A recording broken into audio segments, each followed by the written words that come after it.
Yeah.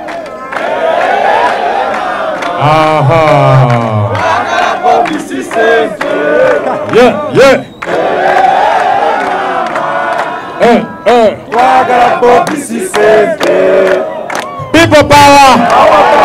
Our power. People power. All right.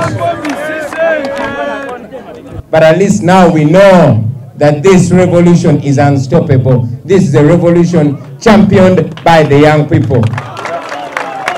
At least we can be sure that the young people have their eyes wide open. All those volunteers, I was happy. First of all, I really want to congratulate Bobi Wine. He has created an incredible movement there. For the first time, unlike NRM and FDC, I found young people lining up to register, pay 1,000 shillings to get a membership card. Bobi, that's a great thing. For me, that tells me you have something. A mustard seed, as Museveni would call it, a mustard seed. I just don't like this idea that people should join a party for free. I paid, when I reached there, I paid for the paraphernalia for a beret from the party at 50,000 shillings. I paid for a badge, I paid for a face mask, I paid for membership. By the time I left, maybe I had spent 80,000 shillings. That's how parties raise money. But I felt that these people have the right spirit for the party. These, don't underestimate NUP.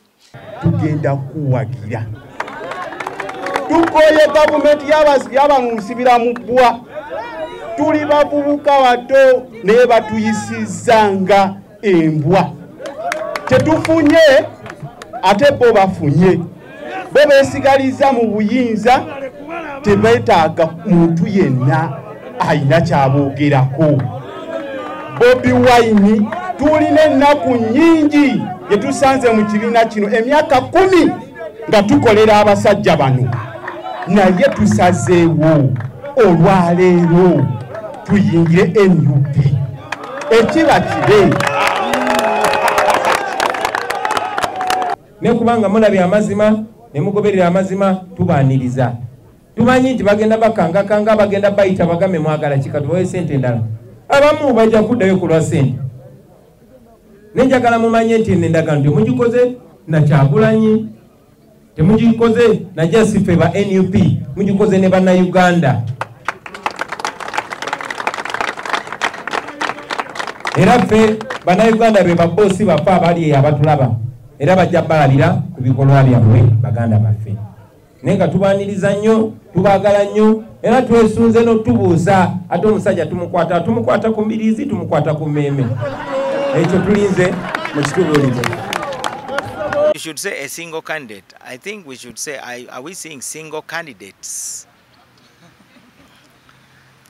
I think we as DP, no one will ever blame us for not investing enough in uniting the opposition. We came up with the Grand People's Coalition framework, where we proposed what we call the one-to-one model, one candidate to face the NRM at every level. Unfortunately, in Uganda, it seems whoever wants a coalition believes that the coalition should be to support him or her. And that is not the spirit of a coalition. I still have a faint hope that it may be possible for us to close ranks. It depends on what others think. I cannot unite with myself. I must unite with others. If possible, we shall move as a united front. If necessary, each party will field its own candidates and Ugandans will decide. Unfortunately, that will be sad because most Ugandans would prefer to have a clear choice between those who support the incumbent regime and those who want change. It's good for him. I think any politician would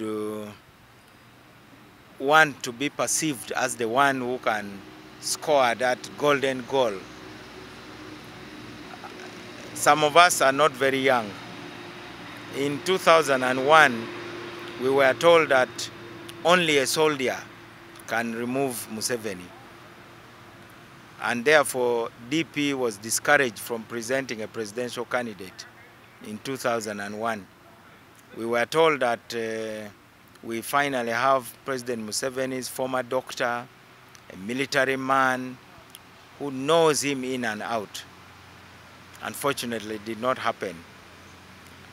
In 2016, many of us thought that the former Secretary General of the NRM and former Prime Minister and a very close confidant of President Museveni was capable of taking on his former boss and removing him. Now, that is not a distinctly Ugandan thing. In Tanzania, a former Prime Minister called Edward Lowassa was recruited from the ruling party by Chadema, the opposition party, and they fielded him as a joint opposition candidate under a coalition known as Okawa. He did fairly well, but he did not defeat the CCM. So in those circumstances, I withhold my judgment because I've seen enough crowds in Uganda to know that it takes more to translate crowds into votes. I am impressed by the impact that Honorable Kyagulanyi has had on the Ugandan political scene. He has brought his star power into politics. He has awakened up many young people who had become indifferent to politics, and potentially that can close the gap with which Museveni has been winning, which is about 2 million votes. All we need is to add 2 to 3 million extra votes and to ensure that there is a higher voter turnout. So his performance is obviously very impressive. Now, it's not for me to say whether it is enough to win, because to win you need more than 50%. And in an environment like Uganda, where we have an electoral commission that lacks independence, where many times the security forces interfere with the elections, and where there's a lot of bribery from all corners, there are distortions. So you never actually know a candidate's true weight in an election because the situation is abnormal. But I believe Honorable Kyagulanyi is within his rights to step forward. And I'm happy he has stepped forward because this is a struggle for the Ugandan people. It is not my struggle. It is not Kizza Besigye's struggle. It is not Robert Kyagulanyi's struggle. It is not General Muntu's struggle. It is a struggle of the Ugandan people. And DP has been in this struggle since 1954. And we have never pretended that it is our struggle. It is a struggle of the Ugandan people. And that struggle requires leadership. Mark my words, not a leader, but leadership. It requires leadership. So the challenge is for those who want change to come together and form the team. And after forming the team, then they can choose the team captain. Unfortunately, people want to do it in the reverse way. They want first to appoint the captain, then look for the team, which I think is not how you build a team. You first build a team, and among the team, you choose the team captain. And even the way in which we act, the way in which we operate in itself creates the foundation on the basis of which we could have a successful coalition building process. Because one of the things we've been consistent at is to ensure that we don't get into conflict with any partners. So that creates the environment in which we can work together easily. So the rest that remains really is the discussions, the details of putting in place the framework for either a coalition, or put in place a framework for cooperation, whatever it is. But at least we continue contributing, at least from our own side, to ensure that we do not generate any conflict between ourselves and any other political organization. Because if you are involved in conflict, how on earth would we even be able to sit down and discuss anything meaningfully?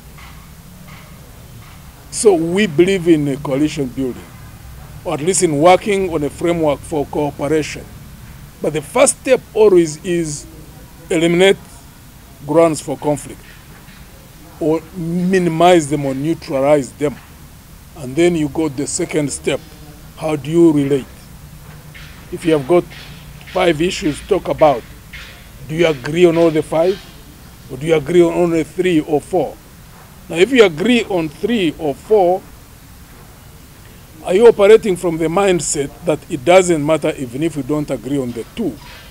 Let's concentrate on the 3 around which we can work together, and then the 2, we can engage in them separately. We are operating from that mindset ourselves. And we are hoping that all other political actors in the opposition would also see the sense in that. Because you don't have to agree 100% for you to work together.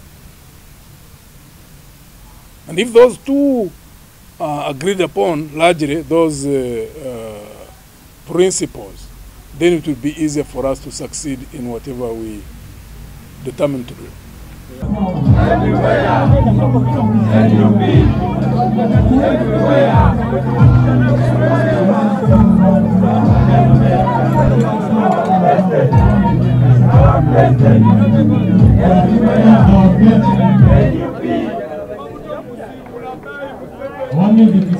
All right. Have you taken the picture?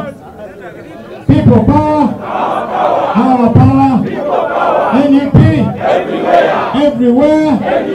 All right, Banda Subadwakubiri Mungalo, Nobulu, as we welcome them into the National Unity Platform.